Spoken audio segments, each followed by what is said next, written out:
ভাই দেখছো ফেসবুকে কিন্তু চা নিয়ে অনেক ট্রেনিং চলতেছে, চল ভাই চা নিয়ে একটা ট্রেনিং ভিডিও বানাই ফেলা। দেখ ভাই, এই 5 টাকার চা দিয়ে আসলে বন্ধুত্ব প্রমাণ করুন যায়। আমার একটা বাস্তব ঘটনা তোরে কইস। রিমন, বল। আমার মা তো মেডিকেলে ভর্তি, ইমার্জেন্সি 5,000 টাকা লাগে। মামা আমার 5,000 টাকা দে। আমার কাছে তো টাকা পয়সা নাই। তুই এক কাজ কর, আশরাফ বলতে ফোন দে, ওর কাছে থাকলে থাকতে পারে। দেখ মামা, হাসান তোরে কল দিব টাকার লাইগা, ওর টাকা দিস না, ওই কিন্তু টাকা দিতে পারবো না।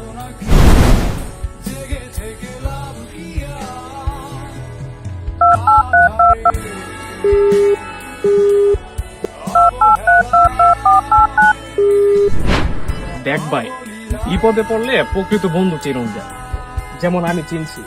আর মানুষ 5 টাকা দিয়ে কেমনে বন্ধুত্ব যাচাই করে?